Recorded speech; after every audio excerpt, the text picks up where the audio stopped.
আসসালামু আলাইকুম। আশা করি ভালো আছেন। গুরুত্বপূর্ণ কয়েকটি বিষয়ের উপর আলোচনার জন্য এসেছি। তার ভিতরে অন্যতম হচ্ছে বিএনপির গণ আকারে বহিষ্কার।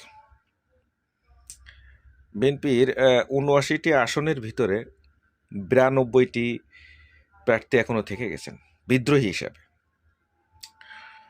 বিএনপি প্রত্যেকদিন ৫ জন, ১০ জন, ২০ জন, ৬০ জন এরকম করে বহিষ্কার করতে আছে, কিন্তু এ বিদ্রোহীদের থামাতে পারছে না। এই বিএনপি জামাত ইসলামের সাথে সম্পৃক্ত ছিল, একসঙ্গে সংযুক্ত ছিল। তারা জামাতকে ভালোভাবে চিনতে পারেনি, বুঝতেও পারেনি জামাত কোন ধরনের রাজনীতি করে, কি কোন কায়দায়।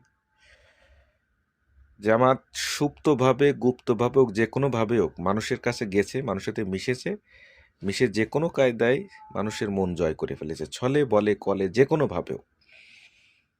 বিএনপি চিন্তা করেছে যে আমলিগ চলে গেছে, আমরা ইচ্ছা মতো যা খুশি তাই করি। ৫ তারিখের পরের থেকে ইচ্ছা মতো লুটপাট আর আমলিগের নামে মামলা বাণিজ্য, আমলিগরে মারা, ধরা, হত্যা করা, মামলা সব কিছু করেছে কিন্তু এই বিএনপি।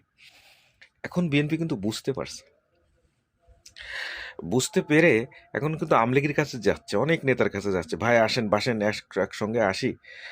জামাত স্বাধীনতা বিরোধী রাজাকার, এই যে একটা ট্যাবলেট খাওয়াতে চাচ্ছে। আচ্ছা, এই স্বাধীনতা বিরোধী রাজাকার এই কথা তো শেখ হাসিনা বা অনেকেই বলেছে, অনেকে জানেও।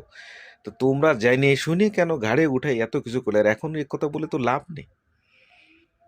একটা কথা আছে যে অনেক জায়গায় গল্প দিয়ে বলে যে ওই ছেলের সাথে ওই মেয়ে বিয়ে দিয়েন না। কেন? ছেলে নেশাখোর। এবার বিয়ে হয়ে গেছে, বিয়ের ২ দিন পরে কছে ছেলে তো ভালো না, কয় এখন তো আর বলে লাভ নেই, ছেলে তো বিয়ে হয়ে গেছে, মেয়ে তো বিয়ে হয়ে গেছে। তো এখন অবস্থা হয়ে গেছে তাই বিএনপির। এখন বিএনপির নেতারা এত কিছুর পরও তারা সচেতন না। অনেক আমাদের আসনে, যেমন যশোর ৪ আসনে এক নেতা, বিএনপির এক নেতা বলল পৌর কমিটির, যে ধান শুকাতে গেলে রোদের যে প্রয়োজন হয়, রোদ থাকতে থাকতে ধান শুকিয়ে যায়। ঠিক তেমনই আমাদের এই ধানের শীষের মার্কার ভোট চাওয়ার প্রয়োজন হবে না, তার আগে আমরা জিতে যাব। তাতে আমি বুঝলাম যে আমার মনে হচ্ছে যে ওরা এখন ডিক্লেয়ারের বাকি আছে যে এই আসনটা জেতার জন্য। আর এই কথা শুনে বিএনপির লোকে হাসতেছে। বিএনপির দায়িত্বশীল নেতারা বলতেছে এ তো পাগল হয়ে গেছে, অন্যান্য দল তো বাদই দিলাম। এই অতিরিক্ত আত্মবিশ্বাস, অতিরিক্ত উল্টোপাল্টা কথাবার্তার জন্য বিএনপি কিন্তু পরাজয় সবচেয়ে খুব সন্নিকটে।